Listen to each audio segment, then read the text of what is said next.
আমাদের উচিত দিনে কমপক্ষে 100 বার করে হলেও আলহামদুলিল্লাহ পড়া যাবে। যে কোনো অবস্থাতে আলহামদুলিল্লাহ আলহামদুলিল্লাহ। ভাই কেমন আছেন? আলহামদুলিল্লাহ। ভাই পরিবার কেমন আছে? আলহামদুলিল্লাহ। ভাই চাকরি কেমন আছে, চলছে কেমন? আলহামদুলিল্লাহ। ব্যবসা কেমন? আলহামদুলিল্লাহ। এটা হচ্ছে সেই বান্দা নিদর্শন যার মনের মধ্যে আল্লাহর প্রতি ভক্তি শ্রদ্ধা আছে, যার মনের মধ্যে আল্লাহর নূর আছে। তার নিদর্শন হচ্ছে সে সব সময় শুকরিয়া আদায় করবে। একটা এক্সাম্পল দিচ্ছি, দেখেন ইব্রাহিম আলাইহিস সালাম ওই থাকতেন, আর এই যে এইখানে মক্কায় তার একজন স্ত্রী হাজারা আলাইহিস সালাম, ওইখানে একজন স্ত্রী সারা আলাইহিস সালাম। মনে আছে ঘটনা? আচ্ছা, তিনি আসলেন বাসায়, দরজায় নক করছেন যে বাসায় কে আছে? দরজার পিছন থেকে বলা হচ্ছে যে আমি। তিনি বলছেন ইসমাইল কোথায়? তখন আওয়াজ আসছে ইসমাইল শিকার করতে গেছে। তারপরে তাকে বলা হচ্ছে তোমরা কেমন আছো, স্বামী স্ত্রী তোমরা কেমন আছো? তো স্ত্রী জবাব দিচ্ছে আমরা ভালো নাই, আমাদের ঘরে অনেক অভাব, আমাদের অনেকের স্ত্রীর মতো। আছে না এরকম? সারা জীবন করে যাবেন, একটা কথাই শুনবেন শেষ বয়সে গিয়ে, জীবনে কিছুই পাইলাম না তোমার কাছে।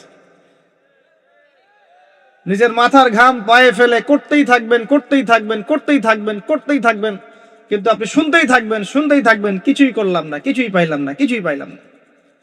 অমুক ভাবি কত ভালো আছে, অমুক কত ভালো আছে, অমুকের এত আছে, অমুকের তত আছে। সুবহানাল্লাহ। এটা আমাদেরই দোষ।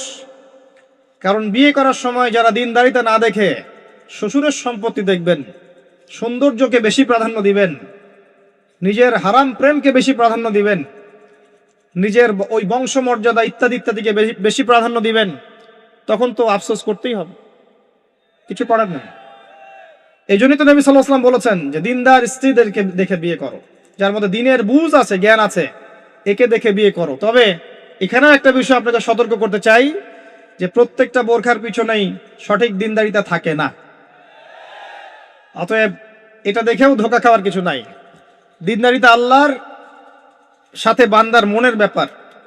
দিনের বেসিক কিছু প্রশ্নের মাধ্যমে আপনি তার উত্তর পেতে পারেন, দিনের বেসিক কিছু বুঝ আচরণ দেখে আপনি তার উত্তর পেতে পারেন, তার তাকওয়া দেখে আপনি উত্তর পেতে পারেন। একজন আমিরুল মুমিনিন খলিফা, তিনি রাত্রেবেলা জনগণের অভাব অনটন দেখেন। একদিন দেখতে দেখতে রাতে ক্লান্ত হয়ে পড়লেন, একটা দেয়ালের আড়ালে তিনি দাঁড়িয়ে বিশ্রাম নিচ্ছেন, বসে পড়েছেন। দেয়ালের পিছন থেকে তিনি আওয়াজ শুনছেন, মা আর মেয়ে কথাবার্তা বলছে। মা বলছে দুধে পানি মিশাও, আর মেয়ে বলছে যে ইত্তাকিল্লাহ, হে মা আল্লাহকে ভয় করো। তার মা বলছে এখানে তো ওমর নাই, ওমরের প্রশাসন নাই, ভয়ের কি আছে, মিশাও পানি মিশাও। তখন এই মেয়ে বলছে ওমর নাই তো কি হয়েছে, ওমর রব আল্লাহ তো জীবিত আছেন, তিনি দেখছেন। ওমর রাদিয়াল্লাহু আনহু পরের দিন ওই বাড়িটা মার্ক করে রাখলেন রাত্রেবেলা। পরের দিন তার ছেলেকে নিয়ে আসছেন এই বাসায়, এসে মেয়ে দেখাচ্ছেন, এই মেয়ে পছন্দ হয় কিনা দেখো।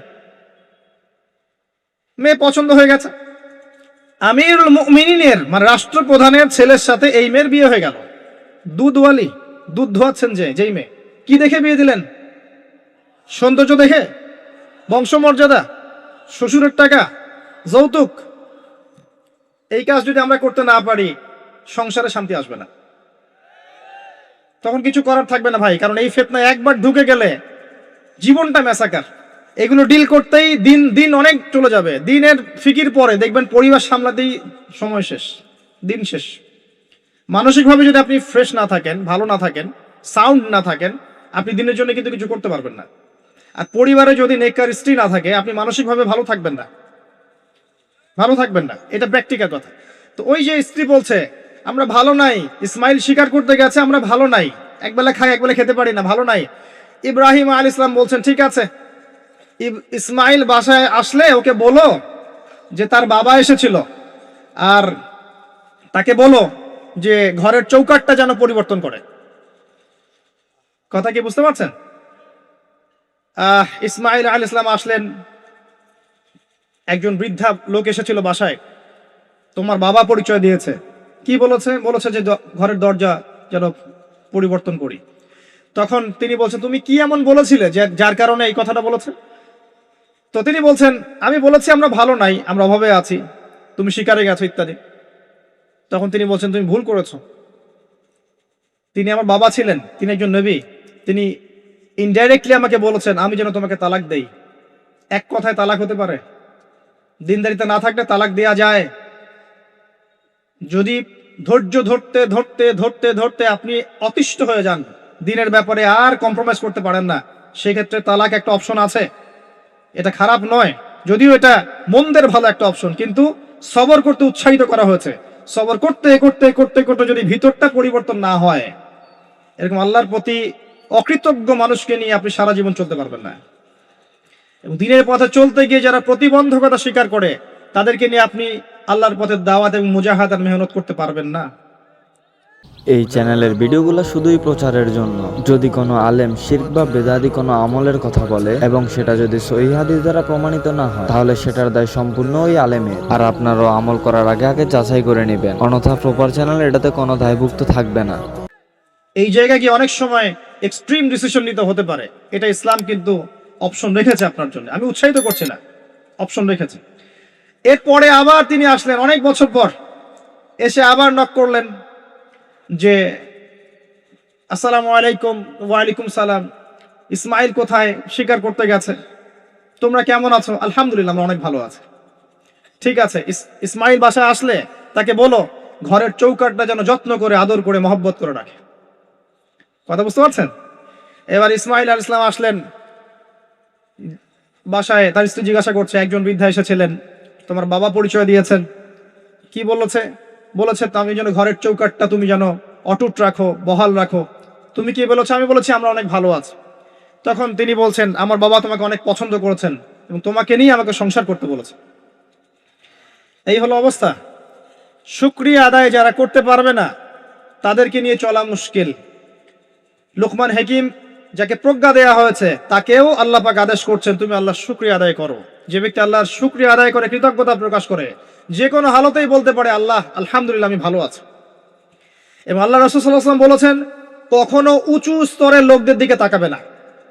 যার উঁচু বাড়ি আছে, তোমার চেয়ে উঁচু বাড়ি আছে, তোমার চেয়ে বড় গাড়ি আছে, তোমার চেয়ে বেশি টাকা আর্ন করে, ওদের দিকে দেখবে না, ওদের দিকে চোখ দিও না। বরং তোমার চেয়ে নিচে যারা আছে, দরিদ্র যারা, তোমার চেয়ে যারা দরিদ্র, ওদের দিকে তাকাও। তাহলে তুমি আল্লাহর নিয়ামতের শুকরিয়া আদায় করতে পারবে ইনশাআল্লাহ তাআলা। আমরা যদি হসপিটালে যাই, শুকরিয়া আদায় করতে পারবো না? যে হাজার হাজার মানুষ শুয়ে আছে, কারো ক্যান্সার, কারো ডায়াবেটিস, কারো অমুক, কারো তমুক, কারো অ্যাক্সিডেন্ট, কারো এইটা সেইটা, কারো ব্রেন টিউমার, কারো হার্টের সমস্যা, কত সমস্যা। কেউ হাঁটতে পারে না, কেউ বসতে পারে না, কেউ শুইতে পারে না, কেউ শুইলে ঘুমাতে পারে না। আমরা ভালো আছি না? আলহামদুলিল্লাহ, কৃতজ্ঞতা। যখন আপনি আপনার চেয়ে বিপন্ন কোনো মানুষকে দেখবেন, দেখে যদি এই দোয়াটা পড়েন, আলহামদুলিল্লাহিল্লাযী আফানি মিম্মা ইবতালাকা বিহি ওয়া ফাদ্দালানি আলা কাসীরিম মিম্মান খালাকা তাফদীলা। আল্লাহর শুকরিয়া আদায় করছি যে আল্লাহ তোমাকে যে বিষয় দিয়ে পরীক্ষা করেছেন, আমাকে তার থেকে নিরাপদ রেখেছেন, এবং হাজার মানুষের চাইতে আল্লাহ পাক আমাকে উত্তম জায়গায় রেখেছেন, ভালো রেখেছেন। এই দোয়াটা যে ব্যক্তি পড়বে, ওই বিপদ তাকে স্পর্শ করবে না ইনশাআল্লাহ।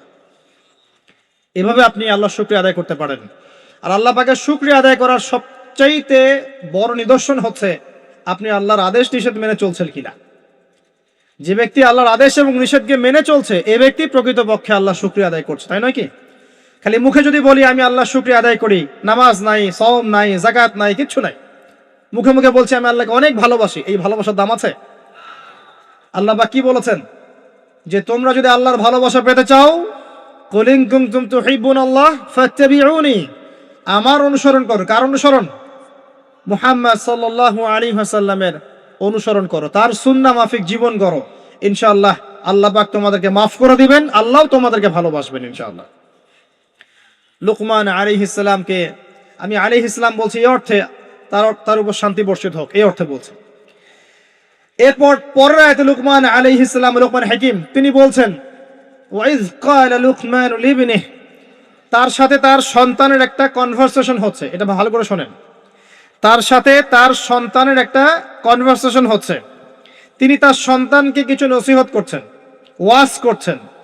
যেই নসিহতগুলো আল্লাহ পাকের কাছে এত ভালো লেগেছে, আল্লাহ পাক কুরআনুল কারীমের মতো কিতাবে সেটাকে নিয়ে এসেছেন। কিয়ামত পর্যন্ত এটা থাকবে ইনশাআল্লাহ। কিয়ামত পর্যন্ত একজন বাবা একজন ছেলের এই কনভারসেশন থাকবে ইনশাআল্লাহ। আমরা তো মনে করি সন্তানকে মানুষ করবে তার মা, এখানে আমরা দেখছি সন্তানকে নসিহত করছেন তার বাবা। আমরা ইউসুফ আলাইহিস সালামের ক্ষেত্রেও সেটাই দেখেছি যে সন্তানকে নসিহত করছেন তার বাবা। আমরা কোরআন ঘাটলে দেখি যে বাবা সন্তানকে নসিহত করেন, মা নসিহত কম করেন। জি, ইব্রাহিম আলাইহিস সালাম কথা বলছেন তার সন্তানের সাথে, ইউসুফ আলাইহিস সালামের সাথে তার বাবা কথা বলছেন, লুকমান আলাইহিস সালামের সাথে তার সন্তান কথোপকথন হচ্ছে। তাহলে কোরআন দেখাচ্ছে বাপ কা বেটা, বাপ যেমন সন্তান তেমন।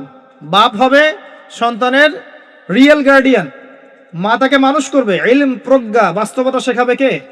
বাবা। আর আমাদের বাবারা এখন মানি মেকিং মেশিন, তারা খালি টাকা আর্ন করার মেশিন। সকাল 10টায় বেরাবে, আবার রাত 10টায় আসবে। সন্তানের সাথে বাবার কোনো মিল মহব্বত নাই, দেখাশোনাই নাই। এটা ঠিক নয়। সন্তানকে মানুষ করতে হবে বাবাকে, তাকে প্যারেন্টিং শেখাতে হবে। আমাদের বাবাদেরকে প্যারেন্টিং শেখাতে হবে, মাদেরকেও শেখাতে হবে। আসেন আমরা এখান থেকে দেখব কিভাবে তিনি তার সন্তানকে নসিহত করছেন। এই নসিহত শুধু সন্তানের জন্য নয়, প্রত্যেকটা মানুষের জন্যই। আমরা এই নসিহতগুলোর মধ্য দিয়ে আমাদের লেকচারের ইতি টানবো ইনশাআল্লাহ তাআলা। আসুন, ওয়াইজ ক্বাল লুকমান লিবনিহি, যখন লুকমান হাকিম তার সন্তানকে বলেছিলেন, কি বলেছেন? ইয়া বুনাই, আদর করে বলছেন, হে আমার সন্তান, বাবা শুনো, লা তুশরিক বিল্লাহ। প্রথম নসিহত কি? আল্লাহর সাথে শিরিক করো না। লা তুশরিক বিল্লাহ, আল্লাহর সাথে শিরিক করো না। আমরা আমাদের সন্তানকে প্রথম কি শিখাই? Humpty Dumpty sat on a wall. আমরা শিখাই Jack and Jill went up the hill.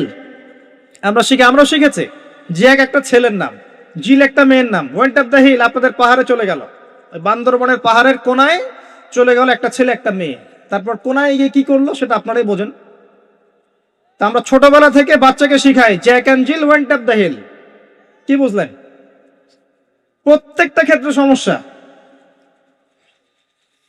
আপনি শরিয়াতে কি শিখাচ্ছেন? আমটি আপনি খাবেন পেরে? কার গাছের আম আপনি পেরে খাবেন? যাত্রার গাছের আম আপনি পেরে খাইতে পারবেন?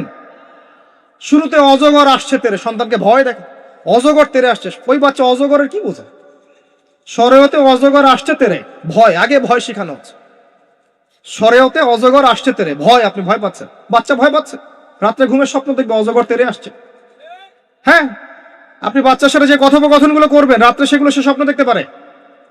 শরিয়াতে আপনি শেখাচ্ছেন আমটি খাবো পরে, কার গাছের আম পেরে খাবেন? গাছ কি আপনার? যাত্রার গাছের আম পেরে খাবে? সে চুরি করা শিখলো সে। এই তো হচ্ছে এখানে শাব্দিকভাবে পরিবর্তন না আনতে পারলে, নৈতিকতা না ঢুকাতে পারলে সমস্যা তো। আর কালচার এভাবেই চলছে কেন? কেউ এগুলো নিয়ে মাথা ঘামায় না কেন? সুবহানাল্লাহ, বই পুস্তক এখন টোটালি চেঞ্জ হয়ে যায়, দিন দিন চেঞ্জ হচ্ছে। দেখবেন আগে আমরা অনেকগুলো নজরুল কবিতা পড়তাম, কবিতা নাই, আস্তে আস্তে আস্তে আস্তে ভ্যানিশ। একটা ভিতর থেকে একটা আদর্শ আপনাকে ইনজেক্ট করা হচ্ছে। কোন আদর্শ সেটা আপনি খুঁজে বের করেন, এবং যে আদর্শটা রাখা উচিত সেটাকে আস্তে আস্তে মাইনাস করা হচ্ছে। কোনটা সেটা আপনি ভাবেন। সন্তানকে বাবা শেখাচ্ছে ইয়া বুনাই লা তুশরিক বিল্লাহ। কোন পরিবারে এই লুকমান আলাইহিস সালামের মতো পিতা সন্তানকে শেখায় ছোটবেলায়, বাবা আল্লাহর সাথে শিরিক করো না? এটা একটা জায়গায় সম্ভব যারা ইসলামিক লাইনে পড়াশোনা করছেন, মাদ্রাসায় পড়াশোনা করছেন। আর এখানে আমরা এমন হয়ে তাকাই এদের দিকে যেন এরা সমাজের সবচেয়ে নোংরা কীট নাকি, নাউযুবিল্লাহ। তো দেখেন, আমরা আরো শিখাই বাবা তোমাকে বড় হতে হবে, নিজের পায়ে দাঁড়াতে হবে, বৃদ্ধ বয়সে বাবাকে দেখতে হবে, মাকে দেখতে হবে, প্রতিষ্ঠিত হতে হবে। আগে আমরা বাচ্চাদেরকে এগুলো শিখাই। আর লুকমান হাকিম তার সন্তানকে শিখাচ্ছেন প্যারেন্টিং। দেখেন, ইসলামিক প্যারেন্টিং, যে প্যারেন্টিংটা আল্লাহ পাক কবুল করেছেন, কোরআনে নাজিল করেছেন, কিয়ামত পর্যন্ত থাকবে ইনশাআল্লাহ। বাবা আল্লাহর সাথে শিরিক করো না। আগে সন্তানকে শেখান শিরিক কি জিনিস, তাওহীদ কি জিনিস। তখন সন্তান প্রশ্ন করবে বাবা শিরিক কি, তখন আপনি আস্তে আস্তে ওর বুঝ অনুযায়ী ওকে বলবেন। ওর বয়স যদি 5 বছর হয় একটা কথা বলবেন, 10 বছর হলে আরো বেশি বোঝাবেন, 15 হলে আরো বেশি বোঝাবেন। যখন ম্যাচুরিটি যেমন তেমনি বোঝাবেন। যদি ম্যাচুরিটি হয়ে যায় আপনি বোঝাবেন যে বাবা শোনো, শিরিক মোটামুটি 3 রকম হয়ে থাকে। মানুষ কথায় শিরিক করে, কাজে শিরিক করে, এবং মানুষ বিশ্বাসে শিরিক করে। যেমন কেউ যদি মনে করে বাবা যে আল্লাহ বলতে কেউ নাই, তাহলে শিরক হবে। কেউ যদি মনে করে সৃষ্টিকর্তা আল্লাহ নয় অন্য কেউ, তাহলে শিরক হবে। কেউ যদি মনে করে যে আল্লাহ পাশাপাশি আরো সৃষ্টিকর্তা আছে, তাহলে শিরক হবে। সন্তান বুঝবে না, একটা স্কুলের বাচ্চা বুঝবে না, ক্লাস 9-10 এর বাচ্চা বুঝবে না, কলেজের বাচ্চা বুঝবে না, একদম ছোট বাচ্চা, কিছুই বোঝে না, ওকে বোঝানো যায় না আল্লাহ তোমাকে সৃষ্টি করেছেন, আল্লাহ ছাড়া কেউ নাই সৃষ্টিকর্তা। আল্লাহ তোমাকে সৃষ্টি করেছেন হয়তো বুঝবে না, আল্লাহ তোমাকে বানিয়েছেন ও বুঝবে না। আল্লাহ তোমাকে বানিয়েছেন, এই দেখো বাবা বাড়িটা আমরা বানিয়েছি, তোমার বাড়ি আমাদের বাড়ি আমরা বানিয়েছি, ও বুঝবে না। আল্লাহ তোমাকে বানিয়েছেন, তুমি মায়ের পেটে ছিলে, সেখান থেকে আল্লাহ তোমাকে দুনিয়ায় নিয়ে এসেছেন, বুঝবে না। বাচ্চাদের একটা ফিলোসফি থাকে, বাচ্চারা অনেক কিছু বোঝে, জানেন, বাচ্চারা অনেক কিছু বোঝে। একটা বাচ্চাকে আপনি বলেন প্যান্টটা খোলো তো, ও খুলবে না জীবনেও। একটা বাচ্চাকে বলেন এই তোমার প্যান্টটা খোলো, দেখি তুমি মুসলমানি করেছো কিনা। আমরা মজা করি না ছোটবেলায়, বাচ্চারা খুলতে চায় না, কারণ এই যে লজ্জাশীলতা আল্লাহ পাক দিয়ে তাকে পৃথিবীতে পাঠিয়েছেন। বাচ্চাদের ফিলোসফি আছে, এটা নিয়ে যারা বাচ্চাদেরকে নিয়ে পড়াশোনা করে, আপনার কোর্স করায়, ট্রেনিং দেয়, তাদেরকে জিজ্ঞাসা করেন। বাচ্চাদের সাথে শুদ্ধ ভাষায় কথা বলতে বলা হয়, বাচ্চাদের সাথে শুদ্ধ ভাষায় কথা বলতে বলা হয়, যাতে ওরা শুদ্ধ ভাষা শেখে। বাচ্চাদের সাথে বাচ্চাদের মতো আচরণ করতে নিষেধ করা হয়, এখন তাদের সাথে ম্যাচিউর আচরণ করতে উৎসাহিত করা হয়, তারা শিখবে বাস্তবতা কি জিনিস। বাচ্চাদেরকে বেশি বেশি খেলাধুলা করতে উৎসাহিত করা হয়, খেলার মধ্য দিয়ে নেতৃত্ব দেওয়ার গুণাবলী অর্জন হয়। ওদেরকে মাঠে খেলতে দিতে হয়, বৃষ্টি কাদায় মাখামাখি করতে দিতে হয়, ওরা বুঝবে। গায়ের সাথে যখন মাটি লাগবে, প্রকৃতির সাথে মিশবে, ওরা হৃদয়টা বড় হবে। দেখবেন মুহাম্মদ সাল্লাল্লাহু আলাইহি সাল্লামকে যখন তিনি জন্ম নিয়েছেন, প্রথম 4-5 বছর তাকে ওই আরবের বেদুইনদের কাছে রাখা হয়েছে। ওখানে তিনি ভাষা শিখেছেন, মরুভূমিতে দৌড়িয়েছেন, খেলেছেন, ফিজিক্যালি স্ট্রং হয়েছেন, ভাষা শিখেছেন, শুদ্ধ কথা শিখেছেন। এরপরে হৃষ্টপৃষ্ট হয়ে তারপর মায়ের কাছে ফেরত দেওয়া হয়েছে। এখনকার জেনারেশনের বাচ্চাগুলোকে দেখেন কিভাবে বড় হয়ে ওঠে। আসেন, অনেক লম্বা হয়ে যাবে, আগে পয়েন্টে চলে আসেন। বাচ্চাকে বোঝানো যায় না যে, এর বয়স হিসাবে আপনি বুঝাবেন যে কেউ যদি মনে করে যে বাবা আল্লাহর পাশাপাশি অন্য কোনো সৃষ্টিকর্তা আছে যে তোমাকে বানিয়েছে, তাহলে শিরক হয়ে যাবে। আর শিরকটা হচ্ছে এমন একটা পাপ। শিরকটা কি আব্বু জিজ্ঞাসা করবে, বাবা শিরক এমন একটা পাপের নাম যেই পাপটা আল্লাহ পছন্দ করেন না।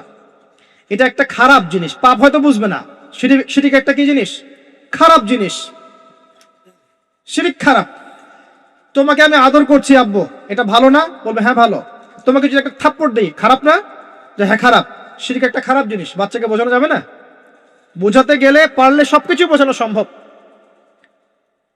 আর আরেকটু ম্যাচিউর যখন হয়েছে, এই বাচ্চা তো ম্যাচিউর, যাকে বোঝানো হচ্ছে ইন্না শিরকা লাযুলমুন আযীম, এ তো ম্যাচিউর বাচ্চা, স্কুল কলেজ এই লেভেলের বাচ্চা। তো তাকে বোঝান যে কেউ যদি আল্লাহ ছাড়া অন্য কারো নামে কসম করে, শিরক হয়ে যায়। কেউ যদি আল্লাহ ছাড়া অন্য কারো নামে নজর মানত করে, শিরক হয়ে যায়। কেউ যদি আল্লাহ ছাড়া অন্য কারো নামে কুরবানি দেয়, শিরক হয়ে যায়। কেউ যদি আল্লাহ ছাড়া অন্য কারো জন্য ইবাদত করে, নামাজ পড়ে, রোজা রাখে, হজ করে, যাকাত দেয়, শিরক হয়ে যাবে। কেউ যদি আল্লাহ ছাড়া অন্য কারো কাছে চায়, তাহলে শিরক হয়ে যাবে, ইত্যাদি ইত্যাদি। এগুলো বোঝানো সম্ভব নয়? সম্ভব। এতটুকু তো বলা যায় আল্লাহ থেকেই সবকিছু হয়, মানুষের কোনো ক্ষমতা নাই। বুঝবে না সে? ইন্না শিরকা লাযুলমুন আযীম। বাচ্চাকে প্রথম শিখাচ্ছেন তার বাবা, বাবা শিরক করো না। শিরক হচ্ছে সবচেয়ে বড় জুলুম, সবচেয়ে বড় পাপ। আর আমরা আপনাদেরকে বলছি, শিরকের পাপ নিয়ে কেউ যদি মারা যায়, 99% সম্ভাবনা সে ব্যক্তি জাহান্নামে যাবে। 99% সম্ভাবনা। কেউ যদি শিরকের পাপ নিয়ে মারা যায়, 99% সম্ভাবনা হচ্ছে সে ব্যক্তি জাহান্নামে যাবে। কারণ আল্লাহ পাক শিরকের গুনাহ ছাড়া যে কোনো গুনাহ মাফ করতে পারেন, শিরকের গুনাহ আল্লাহ পাক মাফ করেন না। শিরক ছাড়া যে কোনো গুনাহ আল্লাহ যাকে ইচ্ছা মাফ করতে পারেন। আমরা কি শিরক করব? তাওহীদ শিখবেন। একটা বইয়ের নাম বলে দেই, পড়ে নিয়ে তাওহীদ শিখতে পারবেন। বইটার নাম কিতাবুত তাওহীদ। কি নাম? কিতাবুত তাওহীদ। এখানে শিরকের সমস্ত ক্লাসিফিকেশন দেয়া আছে। কি করলে, কি চিন্তা করলে, কি বললে, কি আমল করলে শিরক হবে, সব লেখা আছে। তাকদীরকে অস্বীকার করলে শিরক হয়ে যায়। আল্লাহ পাকের হালালকে কেউ হারাম করলেও শিরক হয়, হারামকে হালাল করলেও শিরক হয়। এই যে এখন কিছু মানুষ বলছে মুহাম্মদ সাল্লাল্লাহু আলাইহি ওয়াসাল্লাম শেষ নবী নন, আরো নবী নাকি আসতে পারে। শিরক আর কুফর। কেউ বলছে যে ভাগ্য বলতে কিছু নাই, আমি নিজে যা করব তাই ভাগ্যে লেখা থাকবে, শিরক হয়ে যায়। এমনও বলছে মানুষ, এখন নতুন নতুন অনেক ফিতনা। এখন বলছে আমরা শুধু কোরআন মানি, হাদিস মানি না। আছে না? শিরক এবং কুফর। আসেন, এরপরে তার সন্তানকে তিনি কি বলছেন? আল্লাহ পাক এই কথাগুলো সবার জন্য নসিহত করছেন। ওয়াসাইনা লিল ইনসানা বিওয়ালিদাইহি হুসনা।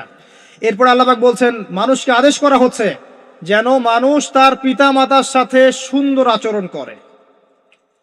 হামালাতহু উম্মুহু ওয়াহনান আলা ওয়াহন, তার মা তাকে কষ্টের পর কষ্ট সহ্য করে গর্ভধারণ করেছে। ওয়া ফিসালুহু ফি আমাইন, তাকে প্রসব করেছেন এবং 2 বছর দুধ পান করিয়েছেন। আনিশকুরলি, মানুষকে আদেশ করা হচ্ছে যেন মানুষ আমার শুকরিয়া আদায় করে। আল্লাহ পাক বলছেন ওয়ালি ওয়ালিদাই, এবং তার পিতামাতার শুকরিয়া আদায় করে। ওয়া ইলাইয়াল মাসির, আমার কাছেই ফিরে আসতে হবে। এই যে একটা আয়াতে কত শিক্ষা। সন্তানকে শেখানো হচ্ছে পিতামাতার সাথে ভালো আচরণ করো।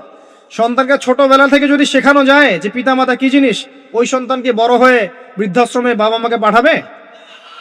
ওই সন্তান পাঠাবে যাকে আপনি মানুষ করতে পারছেন না, সময় দিতে পারছেন না। আপনিও ব্যস্ত, আপনার স্ত্রীও ব্যস্ত, ফ্যামিলিস্ট রেভলিউশন, আপনিও ব্যস্ত, স্ত্রীও ব্যস্ত। বাচ্চা মানুষ হচ্ছে ওই যে ডে কেয়ার সেন্টারে কাজের বুয়ার কাছে, তো কাজের বুয়ার আদর্শই সে বড় হবে। আমি আমার শিক্ষাকে যদি সন্তানের মধ্যে দেই, আমার সন্তান আমার মতো হবে স্বাভাবিক। আমার শিক্ষা না পেয়ে যদি অন্য কারো শিক্ষা সে পায়, তাহলে তার মতো হতে পারে, এটাই স্বাভাবিক। আপনি আপনার জায়গা থেকে চেষ্টা করলেন, ভবিষ্যতে গিয়ে আমাদের অবর্তমানে সন্তান কোন পথে যাবে আমরা জানি না। জানি নূহ আলাইহিস সালামের সন্তান বিপদগামী হয় নাই? হয়েছে, এটা পরের ব্যাপার। আমরা তো আমার জায়গা থেকে চেষ্টা করব না? সন্তানকে শেখানো হচ্ছে পিতামাতার সাথে ভক্তি শ্রদ্ধা করে চলো, কারণ তোমার মা তোমাকে কষ্টের পর কষ্ট সহ্য করে জন্ম দিয়েছেন। মায়ের প্রসব বেদনার একটা মোমেন্ট, একটা সেকেন্ড আমরা শোধ করতে পারবো? মায়ের দুধের 1 ফোঁটা দুধের দাম শোধ করতে পারবো? আজকে সেই মাকে দেখেন বৃদ্ধাশ্রমে রেখে আসে, সেই মাকে দেখেন মার্ডার করছে সন্তান সম্পত্তির জন্য, করছে না? এগুলো কি নতুন কথা না? অহরহ হচ্ছে এগুলো এখন। এবং আপনি এখানে পিতা মাতারও দোষ এড়াতে পারেন না। যখন পিতা মাতা সন্তানকে ইসলামিক আদর্শে বড় না করে ওই অন্যান্য বস্তুবাদী আদর্শে বড় করেছে, তখন সন্তান বড় হয়ে এমন বিপদগামী হয়েছে। এখানে পিতা মাতারও দোষ আছে। আল্লাহ পাক আমাদেরকে বোঝার তৌফিক দান করুন। আল্লাহ পাক এরপরে আবারও বলছেন আমার শুকরিয়া আদায় করো, তোমার পিতা মাতারও শুকরিয়া আদায় করো। মনে রেখো আমার কাছেই তোমাদেরকে ফিরে আসতে হবে। একটা দোয়া আল্লাহ শিখিয়ে দিয়েছেন অন্য একটা সূরার মধ্যে, যে যখন তোমাদের পিতা মাতা বৃদ্ধ বয়সে চলে যাবে, তাদের সাথে এমন আচরণ করো যে উফ শব্দটা পর্যন্ত তাদেরকে বলো না। উফ শব্দটাও বলো না, বিরক্তি ভরে উফ শব্দটিও করো না। কোন সূরায় আছে? সূরা বনী ইসরাঈলের মধ্যে আছে, ওয়াকাদা রাব্বুকা আল্লা তা'বুদু ইল্লা ইয়াহ ওয়া বিল ওয়ালিদাইহি ইহসানা ওয়া ইম্মা ইয়াবলুগান্না ইনদাকা আল কিবরা আহাদুহুমা আও কিলাহুমা ফালা তাকুল লাহুমা উফ ওয়া লা তানহারহুমা ওয়া কুল লাহুমা কাওলান কারীমা ওয়াহফিজ লাহুমা জানাহা যুল্লি মিনার রাহমা, তাদের জন্য ভালোবাসার এই বাহু প্রশস্ত করে দাও। ওয়াকুর রাব্বিরহামহুমা কামা রাব্বায়ানি সগীরা। আমরা এই দোয়াগুলো করব পিতামাতার জন্য। আল্লাহ পাক তৌফিক দান করুন। যাদের পিতামাতা নাই তারা জানে মা কি জিনিস আর বাবা কি জিনিস। আরেকটা হাদিস বলি আপনাকে, অন্যদিকে যাচ্ছি। নবী সাল্লাল্লাহু আলাইহি ওয়াসাল্লাম বলেছেন 3 ব্যক্তির জন্য ধ্বংস, তার মধ্যে এক ব্যক্তি হচ্ছে সেই ব্যক্তি যে ব্যক্তি রমজান মাসকে পেয়েছে নিজের আমল করে গুনাহ মাফ করাতে পারে নাই। 2 নম্বর সেই ব্যক্তি যেই ব্যক্তি বৃদ্ধ পিতামাতাকে পেয়েছে, দুজনের একজনকে পেয়েছে বা দুজনকে পেয়েছে, তাদের খেদমত করে জান্নাত লাভ করতে পারে নাই। আর 3 নম্বর সেই ব্যক্তি যার সামনে নবীর নাম উচ্চারণ করা হয়, নাম শুনেও সে দরুদ পড়ে না, সাল্লাল্লাহু আলাইহি ওয়াসাল্লাম বলে না। এখানে আছে পিতামাতাকে পেয়েছেন, তাদের খেদমত করে জান্নাত লাভ করতে পারছি না, আমার জন্য ধ্বংস। বলুন নাউযুবিল্লাহ। প্রপার চ্যানেলের নির্মিত ভিডিওগুলো যদি আপনাদের কাছে ভালো লাগে তাহলে চ্যানেলটা অবশ্যই সাবস্ক্রাইব করবেন এবং অন্য প্ল্যাটফর্ম থেকে দেখে থাকলে ফলো করে দিবেন। সবাইকে আন্তরিকভাবে ধন্যবাদ ভিডিওগুলো দেখার জন্য।